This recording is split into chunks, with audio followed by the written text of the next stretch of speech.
The new year naturally means you're wiping the slate clean, making some pretty lofty promises to ourselves to either lose weight, be a better person, get our financial houses in order. Well, the last one eludes us as easily as cheating on our diets. Joining us on this Money Monday with some great tips to making successful money goals is David Monkton, certified financial planner with Carolinas Wealth Management. Great to have you. Happy New Year. Happy New Year to you as well. Thank you for having me on. Absolutely. All right. So getting our money in order, it's very important. Let's start off week one. Let's jump up there. So take inventory. What does that mean? Well, number one, when we talk to folks about setting goals for the future and saving money, the first thing they need to do is set obtainable goals. It's funny you mentioned your diet a moment ago, but you know, if I set the goal of getting in better shape, that's probably unobtainable for me because they're not going to stop making food. But yeah, I jest somewhat. But when we talk about the future, it's really, if we're going to have a financial goal, we need to quantify the goal so we can then go with week one. And we tell people, when you set up new goals, have a weekly approach when you get started. Week one is take inventory. And what we mean by that is look at your budget. You know, look at your bank statements, look at your credit card statement, look where you're spending your money so you can figure out where excesses may be or where excess interest rates may apply to debts you owe. And we've also developed some debts over the holidays too, so that's something else. All right, let's move on to week two. Start saving common mistakes. So why are we making mistakes in saving money? Again, a lot of times it comes back to budgeting.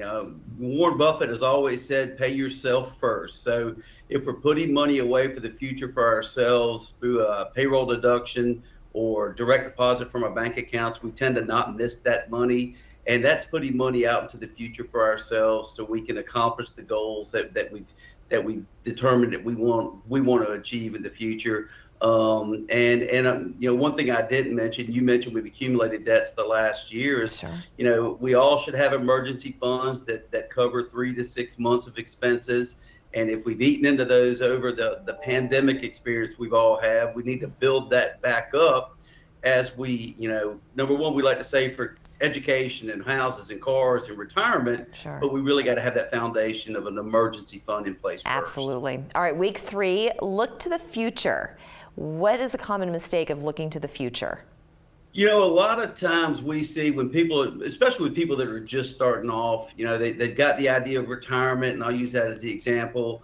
They looked at their budget and then they're starting to save, and maybe they're doing 10 to 15%, which we recommend, of their money into a 401k. In the early going, it doesn't seem like a whole lot. But the big principle with being financially successful long term is the time value of money.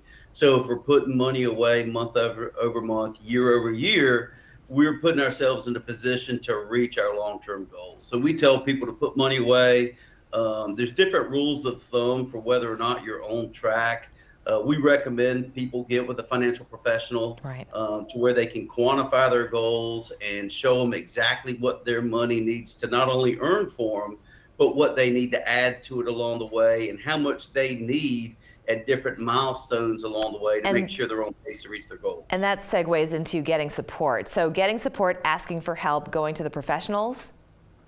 Yeah, and I made the joke earlier, but I do go to the gym somewhat, even though I don't appear to. And the reason I do is not true. I've got a good friend that if I don't go, he gives me a hard time about it. And all of us, whether we're working out, anything that we're trying to do that we haven't done before, it's great to have somebody that's keeping us accountable, whether that's a friend, a spouse, a family member. When it comes to your finances, we think it's certainly a good idea to you know, at least once a year, reach out to a financial professional, make sure what you're doing is the best thing for you.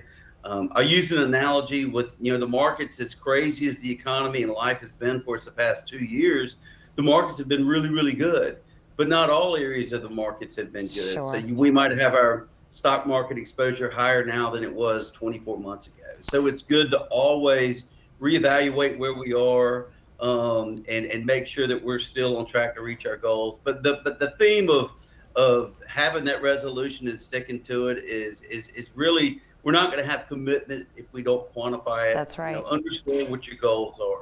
All excellent advice. David Monkton, I want to thank you so much. Great way to start the year. Thank you. Have a great day. You too. We're back after this.